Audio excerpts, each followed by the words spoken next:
प्रत्येक गांव में प्रत्येक व्यक्ति तक पहुंचकर जनसंपर्क कर रहे हैं, क्या रिस्पांस मिल रहा है, कैसा अनुभव? अब की बार बदलाव होना चाहिए और हर सूरत में होना चाहिए। रामविलास शर्मा जी क्या कहते हैं उससे फर्क नहीं पड़ता, फर्क पड़ता है कि जनता क्या कहती है। घर का भेदी लंका ढाए, तो घर में रहते हुए और सारी ताकतें होते हुए जब उन्होंने इस इलाके को वंचित रखा तो वो प्रभाव कभी दुनिया भूल नहीं सकती। 25 साल एक नेता को दे दिया महेंद्रगढ़ की जनता ने, 20 साल एक नेता को दे दिया, तो आपको क्यों लगता है कि जनता आपको साथ देगी? क्योंकि अगर जनता को ये लगने लगा कि हाँ ये नेता आपकी बार एक्टिव और कुछ करवा सकता है महेंद्रगढ़ के लिए, तो फिर आपका नंबर कहाँ लग गया? देख लिया, परख लिया, मौका दे के, और ये सामने आ चुका कि नहीं होगा। क्या किसी को देखने के लिए कितनी योजना लगती? ये दोनों नेता राजनीतिक रूप से पूरी तरह से विफल हो चुके हैं। रामविलास शर्मा जी तो जातीय राजनीति पे आ चुके हैं। रावदान सिंह जी, उनकी राजनीति का जन्म ही जातीय रूप से हुआ। तीसरे ऑप्शन में आप अपने आप को ही क्यों मानते हैं? ऐसे और भी नेता हैं। संदीप जी हमारे इलाके से नहीं आते हैं। संदीप जी के पिताजी पहले से राजनीति में रहे हैं। संदीप जी के भाई जो है वो भी राजनीति कर रहे हैं। इस तरह से वो वीलव महेंद्रगढ़ कर रहे हैं। तो वीलव लुहारू का क्या स्टेटस है, तो पता चला कि लुहारू की जनता भी रो रही है। सिर्फ खोखले हवा मान के चले, उनका अपना कोई वर्चस्व नहीं, कोई वजूद नहीं है। बिल्कुल कोई वर्चस्व नहीं। किस तरह का क्या कार्य किया गया है? पंजाब में जो जमीनें SYL के लिए सरकारों ने खाली करवाई थी, उनकी 15 से 20 हजार रजिस्ट्रियां पंजाब सरकार ने, जो आपकी भगवंत मान की सरकार है, उन्होंने वापस कर दी किसानों को। हरियाणा किसानों को SYL का पानी नहीं मिलना चाहिए। पंजाब के किसानों ने कभी मना नहीं किया। ये सिर्फ सरकारें हैं, ये सिर्फ राजनेता हैं, ये इन्हें अपनी राजनीतिक रोटियां सेकनी है। हरियाणा के अंदर अगर आम आदमी पार्टी की सरकार आती है तो हम 1 हफ्ते के अंदर ये मुद्दा सुलझा देंगे, तो वो काम अब क्यों नहीं हो सकता? आपकी सरकार आने के बाद ही वो काम होगा। भूपेंद्र सिंह हुड्डा द्वारा कहा गया है कि हम 4 उप मुख्यमंत्री बनाएंगे। खुल के बता रहे हैं कि हम लोग जात पात की राजनीति करेंगे और जात पात की राजनीति का ही रास्ता बचता है जिससे कि हम सत्ता में पहुंच पाएंगे। इस विचारधारा की आप बगावत कर रहे हैं, कहीं ना कहीं आप उसी विचारधारा के साथ चुनावी नजदीकियों को देखते हुए लगने वाले हैं। समाज सेवा के लिए तो आए नहीं है, कहीं ना कहीं आपको भी कुछ ना कुछ इच्छा, कुछ लालसा तो जरूर है कि हम भी विधायक बने, सांसद बने। बिल्कुल लालच है और पूरा लालच है। नमस्कार, स्वागत आपका हरियाणा न्यूज 24 पर। मैं हूं प्रिंस लांबा, मेरे से विनय सिंह। चर्चा करेंगे सबसे महत्वपूर्ण मुद्दे पर जो फिलहाल के दिनों में बड़ा चर्चा में है, SYL, और साथ ही जो भूपेंद्र सिंह हुड्डा द्वारा जो राजनीतिक चालें चली जा रही है और तमाम राजनीतिक दल अब जुट चुके हैं। आम आदमी पार्टी के युवा प्रदेश अध्यक्ष मनीष यादव हमारे साथ खास बातचीत। नमस्कार प्रिंस जी, सभी दर्शकों को नमस्कार, बहुत बहुत धन्यवाद आपका।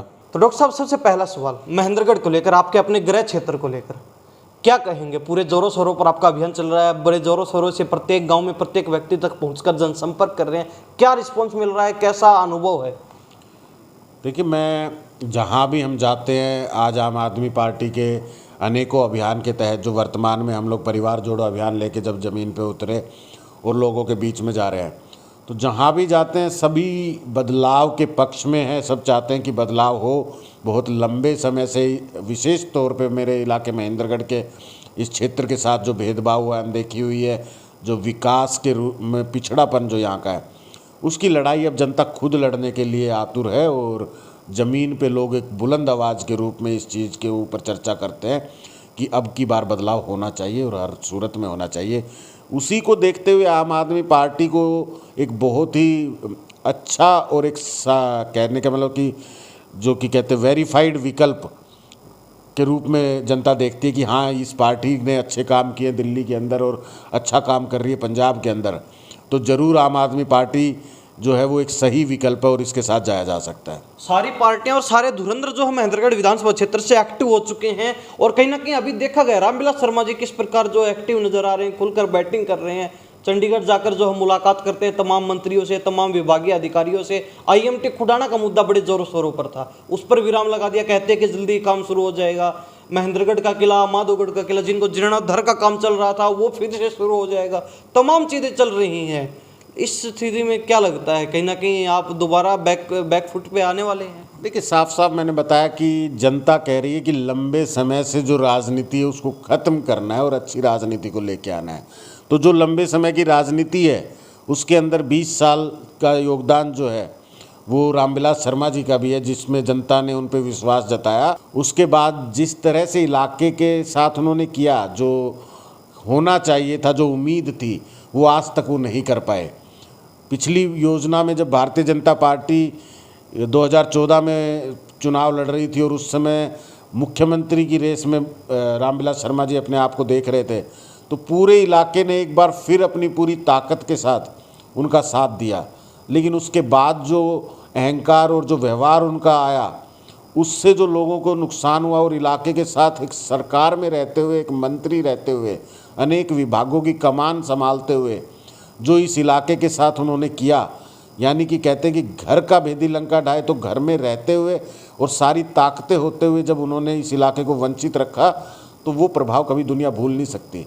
हमारा इलाका उस समय को कभी भुला नहीं सकता। रामविलास शर्मा जी तो आप भी कहते हैं, अभी हाल ही में उन्होंने एक प्रेस कॉन्फ्रेंस में कहा कि ब्राह्मणों की नज़र उप मुख्यमंत्री पर नहीं बल्कि उससे ऊंची कुर्सी के ऊपर है, और आप कहते हैं कि 2014 की बातें गिनवा रहे हो, आप अब की बात कर लीजिए ना।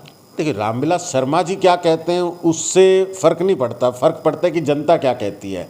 अब महेंद्रगढ़ की जनता ये कहती है कि इन नेताओं ने जो समय इस इलाके का ख़राब किया है और इस इलाके के साथ जो गलत किया है राजनीतिक रूप से, वो अब आगे नहीं होने देंगे, और बड़े बदलाव, एक विकल्प के लिए लड़ाई लड़ेगी जनता। अगर जनता को लगता है कि दोबारा से रामविलास शर्मा या फिर दाव दान सिंह की बात करें जो हालिया विधायक है, अगर वो उनको जनता को लगता है कि ये नेता, हाँ अब की बार ये नेता काम करवा सकते हैं, तो वो आपको क्यों चुनेगी? क्योंकि 25 साल एक नेता को दे दिया महेंद्रगढ़ की जनता ने, 20 साल एक नेता को दे दिया, तो आपको क्यों लगता है कि जनता आपको साथ देगी? क्योंकि अगर जनता को ये लगने लगा कि हाँ ये नेता अब की बार एक्टिव है, कुछ करवा सकता है महेंद्रगढ़ के लिए, तो फिर आपका नंबर कहाँ लगने वाला? देखिए, करवा सकता है जिसको देख लिया, परख लिया, मौका दे दे के, और ये सामने आ चुका कि नहीं होगा। क्या किसी को देखने के लिए कितनी योजना लगती है? जब आपने बताया कि 25 साल रामविलास शर्मा जी को दे दिया, 5 बार विधायक बनाया, राव दान सिंह जी को 4 बार विधायक बनाया, तो 4 बार में भी अगर आप नहीं कर पाए, 5 बार में भी आप नहीं कर पाए, तो क्या लगता है कि एक और मौका देके? जनता समझती है कि बार बार मौका नहीं देना, अब एक मौका केजरीवाल को देंगे जो वाकई में काम करता है, जिसकी दिल्ली के अंदर काम आज बोलते हैं, पंजाब के अंदर आज काम बोल रहा है। तो लोगों को जब विकल्प नज़र आ जाता है, तो फिर वो इस तरह से बार बार ठगी के उसमें नहीं जाना चाहते कि हाँ फिर से ही नहीं मौका दो, हमारी मजबूरी है और ये हमें ठग सके। ये दोनों नेता राजनीतिक रूप से पूरी तरह से विफल हो चुके हैं। अब रामविलास शर्मा जी तो जातीय राजनीति पे आ चुके हैं। वो जिस तरह से अब ब्राह्मणों की राजनीति करने की बात करने लगे हैं, तो उन्होंने तो इस इलाके का जो मनोबल है या इस इलाके की जो मेहनत है या जो उनके ऊपर विश्वास कभी किया, उसको भी एक तरह से अपमानित किया है। राव दान सिंह जी, उनकी राजनीति का जन्म ही जातीय रूप से हुआ।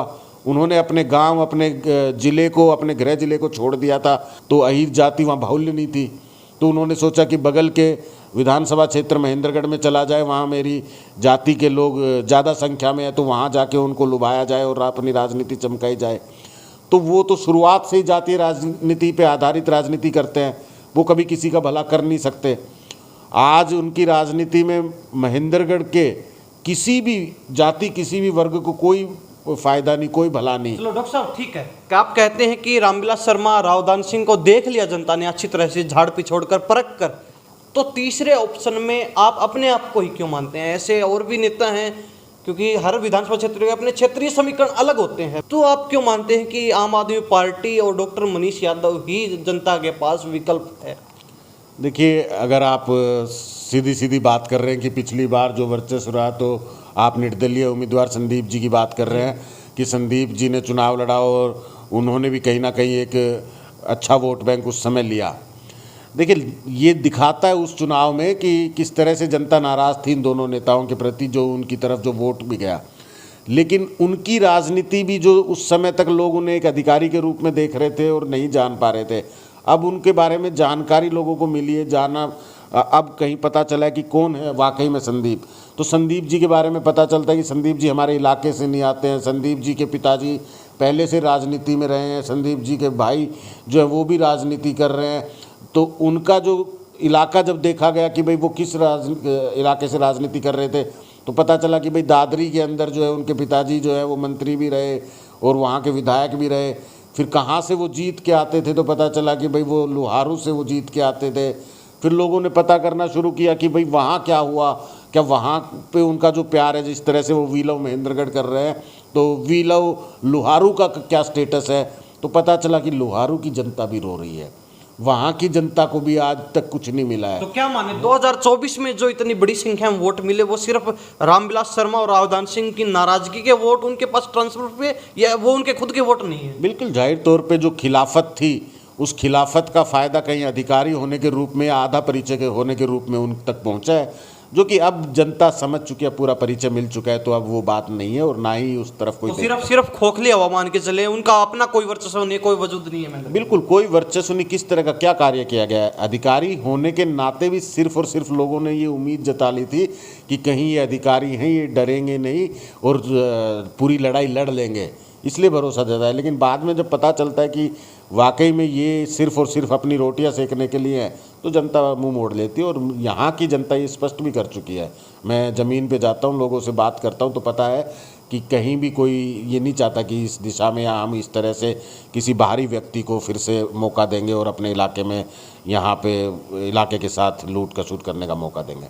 तो मान के चले महेंद्रगढ़ में अब की बार डॉक्टर मनीष यादव बड़े बदलाव के रूप में बड़ी क्रांति लेकर आ रहे हैं। मैं नहीं कहता कि मनीष यादव, लेकिन हाँ, जब दोनों पार्टियों के उम्मीदवार लंबे समय से राजनीति कर रहे हैं और दोनों पार्टियों से इलाका धोखा देख रहा है, तो इस समय ज़रूरत है एक अच्छे विकल्प की और मजबूत विकल्प की।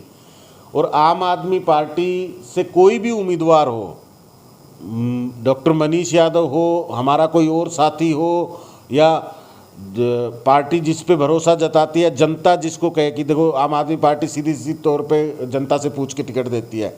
और कौन है विकल्प? हमें तो ऐसा कोई दिखा नहीं देता मनीष यादव के अलावा। महेंद्रगढ़ की बात करें तो जनता जब लास्ट समय में चुनाव का वक्त आएगा, उस समय सर्वे के आधार पे आम आदमी पार्टी का उम्मीदवार तय होगा। और जो भी उम्मीदवार होगा, तो आम आदमी पार्टी एक विकल्प के रूप में आज खड़ी है। जनता उस उम्मीदवार को अच्छे समर्थन के साथ। डॉक्टर मनीष यादव युवा प्रदेश अध्यक्ष हैं, पूरे प्रदेश की जिम्मेवारी इनके कंधे पर है, तो महेंद्रगढ़ से अपनी टिकट तो निश्चित तौर पर जाहिर सी बात है कि लेके आ ही सकते हैं। देखिए, हमारा जो जो मकसद है वो है कि आम आदमी पार्टी की राजनीति दिल्ली और पंजाब की राजनीति को अब हरियाणा के अंदर लाना, उसके लिए दिन रात मेहनत करना। विधायक बनना सपना नहीं है, सपना है कि लाखों परिवारों को सब सुविधाएं मिल सके जो राजनीति से मिलनी चाहिए, जो सरकार से मिलनी चाहिए। उस सपने को पूरा करने के लिए आम आदमी पार्टी चाहे जिसको टिकट दे, चाहे जिसको चुनाव लड़ाए, तो हम चाहते हैं अपने इलाके का भला। उसके लिए आम आदमी पार्टी का जो भी उम्मीदवार होगा उसके साथ हमें जो भी जिम्मेदारी हमें मिली है। डॉक्टर मनीष यादव, जाहिर सी बात है डॉक्टर साहब, अगर कोई इंसान राजनीति में आता है, कहीं ना कहीं कुछ इच्छाएं, कुछ उम्मीदें तो वो भी लेकर आता है साथ में कि हम भी जो है बड़े ओहदे पर पूछे। सिर्फ समाज सेवा करनी होती तो आप बिना किसी राजनीतिक दल के, बिना किसी पद के भी कर सकते थे। वो तो आप पहले से करते भी आ रहे थे। आम आदमी पार्टी ज्वाइन करने से पहले भी कर रहे थे, एक डॉक्टर के रूप में समाज सेवा, समाज के अंदर अपनी जो है सुविधाएं दे रहे थे लोगों को। तो सिर्फ राजनीति समाज सेवा के लिए तो आए नहीं, कहीं ना कहीं आपको भी कुछ ना कुछ इच्छा, कुछ लालसा तो जरूर है कि हम भी विधायक बने, सांसद बने, विधानसभा पहुँचे, लोकसभा पहुँचे। बिल्कुल लालच है और पूरा लालच है। और लालच यही है कि अपने इलाके के लिए अच्छी राजनीति ला सके। और दूसरा लालच नहीं है कि मुझे विधायक बनना या मेरा ही सांसद बनना इसके लिए बहुत ज़रूरी है। सीधे तौर पे आम आदमी पार्टी एक परखी हुई है, उसका आना बहुत ज़रूरी है। इसको अगर मौका मिलेगा, उसके लिए जन जागृति यानी कि लोगों को जागरूक करना, लोगों तक उस बात को पहुंचाना, ये जिम्मेदारी हमने ली है और इसको पूरी ताकत और पूरी ईमानदारी से पूरा करेंगे। सवाल SYL से जुड़ा हुआ लेंगे। आपके पंजाब सरकार पर जो है हरियाणा की तरफ से बहुत बड़े जो आरोप लगे, बड़े सवाल उठे हैं कि पिछली सरकारों में पंजाब में जो ज़मीनें SYL के लिए सरकारों ने खाली करवाई थी, उनकी 15 से 20 हज़ार रजिस्ट्रियाँ पंजाब सरकार ने, जो आपकी भगवंत मान की सरकार है, उन्होंने वापस कर दी किसानों को। किसानों ने ज़मीन दोबारा समतल करनी है, अपनी जो है फसलें उगाना, उसमें दोबारा शुरुआत कर दी है। तो कहीं ना कहीं जब बैठकें होती हैं, बातचीत होती है, तो आपकी पंजाब सरकार कहती है कि हम तैयार हैं, हरियाणा सरकार नहीं लेना चाहती है, हरियाणा सरकार राजनीति कर रही है, हरियाणा वाले कहते हैं पंजाब सरकार राजनीति कर रही है। ये चल क्या रहा है डॉक्टर साहब, बता दीजिए अपनी सरकार के बारे में कुछ क्लियर। देखिए, SYL के मामले को लेकर सुप्रीम कोर्ट ने स्पष्ट दिशा निर्देश दिए हुए हैं कि केंद्र सरकार की मौजूदगी में दोनों राज्य सरकारें बैठकर इस मसले के ऊपर काम करें और इसको सुलझाएं, और हरियाणा के पक्ष में कि किस तरह से SYL के तहत हरियाणा के अंदर पानी पहुंचना चाहिए, इस दिशा में काम होना चाहिए। जब ये 2017 में सुप्रीम कोर्ट ने स्पष्ट निर्देश दिए थे तो उस समय पंजाब के अंदर कांग्रेस की सरकार थी, और कांग्रेस की सरकार अगर चाहती उस समय तो इसको कर सकती थी, क्योंकि उस समय सुप्रीम कोर्ट ने फैसला दिया और उसके जो सभी उस फैसले को मानते, लेकिन उसको राजनीतिक रूप देने का काम अगर किसी ने किया तो कांग्रेस ने किया। कांग्रेस ने उस समय ये स्टेप्स नहीं उठाए। भारतीय जनता पार्टी जो हमारी मौजूदा हरियाणा में सरकार है, उस समय हरियाणा में मौजूदा सरकार भारतीय जनता पार्टी की ही थी, उस समय उन्होंने उस मांग को तेज़ी से नहीं रखा, तुरंत उसकी अनुपालना के लिए कदम नहीं बढ़ाए। उस समय केंद्र सरकार ने दोनों राज्यों को बिठाकर और इस फैसले को तुरंत लागू कराने पे ध्यान नहीं दिया। तो ये कांग्रेस और भारतीय जनता पार्टी की राजनीतिक लापरवाही है। ये जो आज हरियाणा की जनता को भुगतना पड़ता है या फिर पंजाब की जनता को भुगतना पड़ रहा है। आम आदमी पार्टी भविष्य में जब हरियाणा में सरकार बने या केंद्र में साथ में सरकार बने, और तीनों जगह अगर सुप्रीम कोर्ट के तहत चलने की बात है, तो 1 मिनट नहीं लगेगा आम आदमी पार्टी को कि ये पानी की समस्या जो पंजाब और हरियाणा की है इसको सुलझाया जा सके। अब आपने कहा कि सरकारें जो पूर्व में रही हैं, हरियाणा में, पंजाब में, उन्होंने राजनीति की है इस मुद्दे पर सिर्फ जनता के वोट बटोरने के लिए, लेकिन अब आपकी सरकार ने क्या किया? जो आम आदमी पार्टी की फिलहाल सरकार है पंजाब में, जो जमीनें किसानों से सरकारों ने खाली करवाई पूर्व में, उनको वापस किसानों को सौंप दिया गया, जहां से SYL बननी थी, निकलनी थी। इस पर आप क्या कहेंगे? देखिए, जब सीधी सीधी बात है कि पंजाब भी जल संकट से जूझ रहा है और हरियाणा भी जूझ रहा है। अब जब पंजाब की जनता की भावना है कि उसका जल संकट जो है वो पूरा उसको ख़त्म होना चाहिए, केंद्र को उसके प्रति कदम उठाने चाहिए, तो जो वादा प्रधानमंत्री जी ने किया है कि मैं पाकिस्तान का पानी रोक के और पंजाब और हरियाणा को पानी दूंगा, तो उसको पूरा अगर वो नहीं करते तो जन भावना जो है वो भड़केगी। वहाँ की जनता भी नहीं चाहेगी कि पहले जो जन संकट है वो बढ़े। तो ये सीधे तौर पे आपने जब उनको कहा है, वादा किया है, तो मुझे लगता है कि उस पर काम करना चाहिए, उससे दोनों राज्यों का भला होगा। ऐसी स्थिति में कहीं ना कहीं आपको नहीं लगता कि आपकी पंजाब सरकार भी इस मुद्दे पर राजनीति कर रही है पूरी? देखिए, इसमें कोई राजनीति नहीं है। सीधे तौर पे बात यह है, अगर केंद्र सरकार इस मसले को सुलझाना चाहेगी तो वो जो पाकिस्तान का पानी रोकने की बात कहती है, अगर वो उसको करती है तो उसके बाद पंजाब को भी कोई, मुझे नहीं लगता कि तकलीफ़ होगी कि वो हरियाणा में SYL के तहत जो पानी आना चाहिए उसमें कहीं कोई बाधा डालेगा। तो ये मसला सीधे तौर पे जल संकट का है। वो भी अपने जल संकट पर नियंत्रण के लिए ये सब कर रहे हैं। सरकार को सिर्फ राजनीति करनी है, जनता का मसला, जो जनता की ज़रूरत पूरी नहीं करनी है। इसलिए ये लोग इन बातों पे उल जुलूल टिप्पणियां करते हैं, इधर की सरकार को जिम्मेदार ठहराना, उधर की सरकार को जिम्मेदार ठहराना। हालांकि 2017 में जब कांग्रेस थी और यहाँ भारतीय जनता पार्टी थी, तो आम आदमी पार्टी का तो इसमें लेना देना ही नहीं बनता है।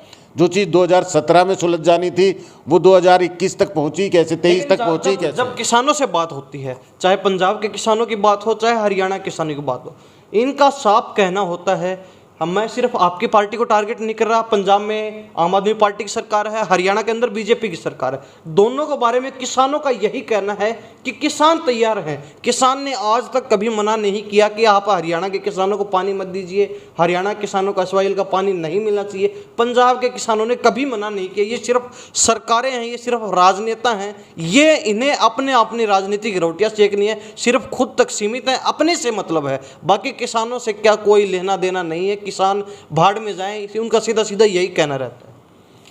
देखिए, अगर आप ये कह रहे हैं कि जो राजनीतिक दल है, तो सही कह रहे हैं आप। कहीं ना कहीं इसकी शुरुआत जो है वो राजनीतिक रोटियां सेकने के लिए इन राजनीतिक दलों ने की। जब साफ तौर पे जो मांग थी कि हरियाणा में पानी आना चाहिए और SYL का निर्माण हो, उसके तहत पानी आए, उस पर स्पष्ट रूप से जब सुप्रीम कोर्ट कह चुका है, बार बार मैं इस बात को दोहराऊं, तो 2017 से लेकर 2022 तक इस पे कोई काम क्यों नहीं किया गया? हम ये कह रहे हैं जब 2022 तक उस पे कोई काम नहीं किया तो कोई भी लंबित मुद्दा वो फिर जनभावना से जुड़ता है। पिछले दिनों अमित शाह खुद आए थे, गृह मंत्री। उन्होंने पंजाब के मुख्यमंत्री और हरियाणा के मुख्यमंत्री को बिठाकर जो है मीटिंग ली, वार्तालाप किया, बातचीत हुई, उसमें भी कुछ समाधान नहीं निकला। कहीं ना कहीं कमी तो हर तरफ से ही दिखाई दे रही है ना डॉक्टर साहब। किसी एक पार्टी पर, किसी एक नेता को टारगेट नहीं किया जा सकता। अगर केंद्र सरकार ने दोनों डेलीगेशन से बात की है तो उसकी आप रिपोर्ट साझा कीजिए, मैं समझूंगा, लेकिन मुझे नहीं लगता कि कोई सकारात्मक बातचीत हुई है इस पे या कोई ऐसी बैठक हुई है। नहीं, वो तो सारी जो मीडिया के सामने है, सारी फोटोज आ रही हैं सामने, किस प्रकार जो है भगवंत मान, मनोहर लाल खट्टर, अमित शाह बैठे हुए हैं, मीटिंग चल रही है, सारी चीज़ें सामने हैं। लेकिन उसमें क्या चर्चा हुई है और उसके क्या नतीजे निकले हैं? क्या किसी ने मना किया है या किसी ने हाँ किया है या कोई सकारात्मक डिसीजन हुए हैं? उसके ऊपर बातचीत कर रहा हूँ मैं, कि वो अभी तक मेरे सामने नहीं आया है कि कोई ऐसा फैसला उस बैठक में हुआ या अगली बैठक में ये तय हो पाएगा। तो उस बैठक के बारे में ज़्यादा जानकारी नहीं है। आप कहते हैं कि हरियाणा के अंदर अगर आम आदमी पार्टी की सरकार आती है तो हम एक हफ्ते के अंदर ये मुद्दा सुलझा देंगे, तो वो काम अब क्यों नहीं हो सकता? आपकी सरकार आने के बाद ही वो काम होगा। हम ये नहीं कहते कि हरियाणा के अंदर आम आदमी पार्टी की सरकार आ जाएगी तो पंजाब से पानी का मुद्दा जो है तुरंत सुलझाया जा सकता है, लेकिन अगर तीनों जगह सरकार आम आदमी पार्टी की होती है, कि केंद्र में भी हो, हरियाणा में भी हो और पंजाब में भी हो, तो दो राज्यों का जल संकट है वो पंजाब और हरियाणा का, और केंद्र के पास वो ताकत है कि वो पाकिस्तान जाने वाला जो पानी है जिससे दोनों राज्यों की प्यास बुझाई जा सकती है उसको रोक सकती है। तो केंद्र में अगर हमारी सरकार होगी तो हमें 1 मिनट नहीं लगेगा, हम पाकिस्तान को जाने वाला पानी रोक भी सकते हैं और हरियाणा और पंजाब के अंदर उसके हक का पानी ला भी सकते हैं। चलो डॉक्टर साहब, SYL की बातचीत हुई, लेकिन आज के दिन हरियाणा की राजनीति में बड़ी उथल पुथल चल रही है। आपने देखा होगा भूपेंद्र सिंह हुड्डा द्वारा कहा गया है कि हम 4 उप मुख्यमंत्री बनाएंगे। क्या कहेंगे कि इन सभी राजनीतिक चर्चाओं पर, राजनीतिक घोषणाओं पर? देखिए, राजनीति में वैसे तो चुनाव होता है और राजनेता चुन के आता है ताकि वो जनता के काम कर सके, और बिना किसी जातिगत भावना के, बिना किसी धर्म भावना के उसका कर्तव्य बनता है कि हर एक नागरिक के लिए योजनाबद्ध तरीके से कार्य किया जा सके। अब ये पार्टियां जब वोट लेने के लिए जातिगत बातें करती हैं तो इनको अपनी ज़मीन कहीं खिसकती हुई नज़र आती है कि काम के आधार पे ये वोट नहीं मांग सकते। तो अब ये सिर्फ और सिर्फ पूरी तरह से ये खुल के बता रहे हैं कि हम लोग जात पात की राजनीति कर रहेंगे और जात पात की राजनीति का ही रास्ता बचता है जिससे कि हम सत्ता में पहुंच पाएंगे। चलो, जात पात की राजनीति कर रहे हैं वो ठीक है, लेकिन कितनी सफल मानते हैं इन चीज़ों को? क्योंकि कांग्रेस में जो गुटबाजी है वो किसी से नहीं छुपी। आपको पता है कितने धड़े हैं कांग्रेस के अंदर। एक कोई कुछ घोषणा करता है, दूसरा उसका खंडन करता है, तीसरा उसका भी खंडन करता है। क्या कहेंगे तमाम चीज़ों को लेकर? देखिए, भूपेंद्र सिंह हुड्डा कांग्रेस है, किरण कांग्रेस है, सुरजेवाला कांग्रेस है, तो कांग्रेस, शैलजा कांग्रेस है, तो कांग्रेस तो बहुत सारे हिस्सों में बटी हुई है। उसे वाकई में ज़रूरत भी है कि बहुत सारे उप मुख्यमंत्री बनाए जाएं तो ये शायद कहीं ना कहीं जुड़ के रह सकती है, लेकिन उनमें भी सब के सब चाहते हैं कि मैं मुख्यमंत्री और बाकी उप मुख्यमंत्री बने। तो ये इनकी जो लड़ाई है इसको ये कहीं भुनाने के लिए जनता के बीच में ऐसे ये जातिगत लुभावने अवसर पैदा करने की कोशिश कर रहे हैं जिससे कि सभी जातियां इनके साथ चल सके। डॉक्टर साहब, आपने एक गाना सुना होगा, वो कहते हैं कि हम साथ साथ हैं।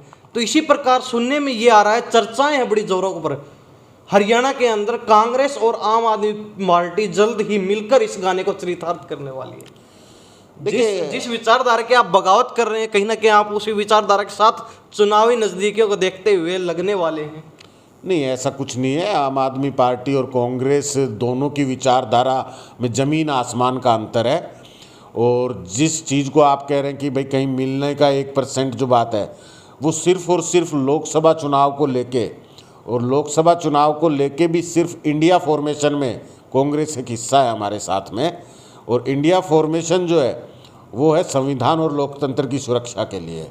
जो भारतीय जनता पार्टी का इस समय गैर जिम्मेदाराना रवैया, तानाशाही रवैया जो लोकतंत्र और संविधान के ऊपर प्रहार है, उसको रोकने के लिए इंडिया फॉर्मेशन है जी। तो उसमें एक हिस्सा कांग्रेस हमारे साथ में है, तो वहाँ कहीं कोई विचारधाराओं का मेल नहीं है। एक मिशन के लिए सब पार्टियां, सब जो संविधान को बचाने के लिए सब लोग एक पटल पे आए हैं। तमाम राजनीतिक दलों द्वारा एक बड़ी बात आपकी पार्टी के प्रति भी कही जा रही है कि ये जो लोग चुनावी नज़दीकियां देखते हुए जिन जिन स्टेटों में चुनाव है वहाँ जाकर ये मुफ्त वाला लॉलीपॉप थमाने का काम कर रहे हैं समाज के अंदर, जनता के बीच, तो कहीं ना कहीं जनता बहकावे में आने वाली नहीं है इन लोगों के।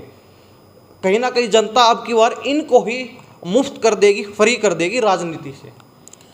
देखिए, विपक्ष आलोचनाएं करता है और करता रहता है, लेकिन ये मुफ्त जो भी हम लोग देते हैं, हमारी पार्टी जो भी घोषणाएं करती है, तो वो एक धर्म है। कोई भी राजनीति में जब चुन के आता है तो अपने जनता के प्रति उसकी जिम्मेदारी बनती है कि आज के इस महंगाई के दौर में, मंदी के दौर में आपको अपनी जनता के लिए, जिसने आपको चुना है, जिसने आपको मुख्यमंत्री बनाया, जिसने आपकी सरकार बनाई है, तो आप उसके साथ खड़े हों।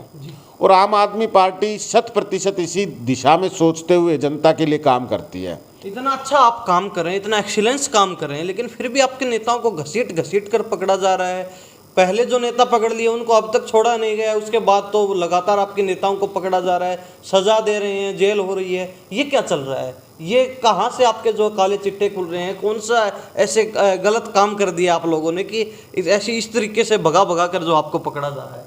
देखिए, ये हताशा है नरेंद्र मोदी जी की, केंद्र सरकार की, भारतीय जनता पार्टी की। उनको नज़र आ रहा है कि लोग कहीं ना कहीं जात पात धर्म की राजनीति को छोड़ के काम की राजनीति को मानने लगे हैं, समझने लगे हैं। और ये खौफ है उनके अंदर, अगर ये दिशा पकड़ ली एक बार जनता ने, तो फिर कभी हम लोग जात पात के ऊपर या धर्म के ऊपर अपनी राजनीतिक रोटियां नहीं सेक पाएंगे। मोदी जी कहाँ से आ गए? कहते हैं कि आपकी पार्टी के नेताओं ने घोटाला किया है, उस घोटाले के लिए पकड़ रहे हैं। देखिए, आज ईडी और सीबीआई, अगर आपको लगता है कि वो केंद्र सरकार के कहने पे या मोदी जी के कहने पे नहीं चलती है, तो मुझे नहीं लगता कि देश का बच्चा बच्चा आज ये बात जानता है कि नरेंद्र मोदी जी अपने अनुसार ईडी और सीबीआई का इस्तेमाल कर रहे हैं।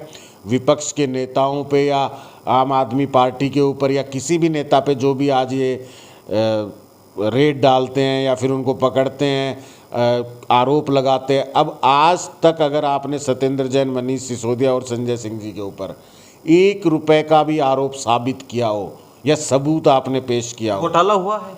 पहली बात तो घोटाला कथित घोटाला है ना, उस कथित घोटाले में 1 रुपए का भी आरोप या घोटाला साबित या उसके सबूत कहीं हो, तो फिर भारतीय जनता पार्टी या ईडी या कोई भी पेश करके बताए। अब तक सिर्फ आपने अपनी जो एक्सेसिव पावर्स हैं ईडी की, उसका इस्तेमाल करके डिटेन किया हुआ है और सिर्फ जनता के अंदर ये भ्रम फैलाने का प्रयास है कि ईमानदार राजनीति जो है वो नहीं आई है और ये लोग भी बेईमान हैं। लेकिन लोग जो दिल्ली में राज देख रहे हैं, जो आज पंजाब में देख रहे हैं, उनको ये बताने की ज़रूरत नहीं है। आप उनको अब बहका नहीं सकते।